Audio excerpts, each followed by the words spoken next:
interface, ça définit un espace de communication entre guillemets deux systèmes. L'origine du projet, c'était de créer des interactions entre des objets de jonglage et le jongleur sur scène. Et puis au fur et à mesure, on s'est rendu compte qu'il y avait vraiment un potentiel intéressant et qu'il fallait s'orienter vers le développement d'objets numériques à nous, spécialement conçus pour le spectacle et pour le jonglage.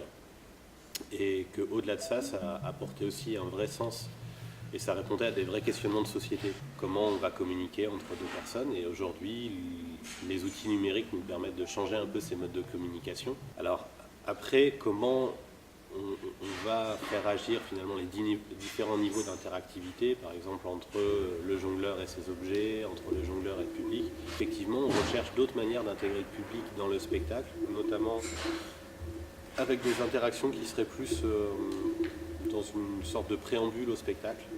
Donc de mettre un peu les gens dans la peau du jongleur à travers des dispositifs qui se présentaient dans les théâtres avant que les gens rentrent en salle. Ça, c'est une piste qu'on explore et ça influerait sur le déroulement du spectacle.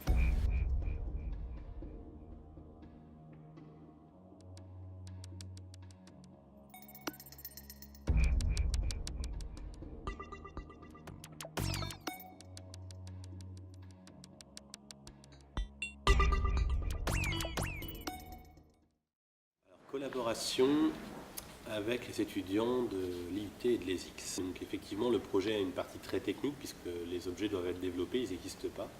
On a rencontré donc, dans un premier temps des professeurs de l'IUT. Ça pouvait devenir effectivement un projet pédagogique intéressant pour leurs élèves.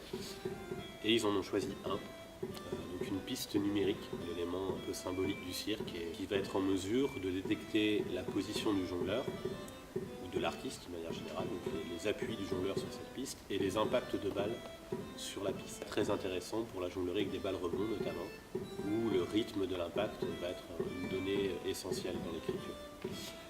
On a rencontré ensuite des groupes d'élèves qui se sont emparés du projet et qui travaillent maintenant depuis septembre.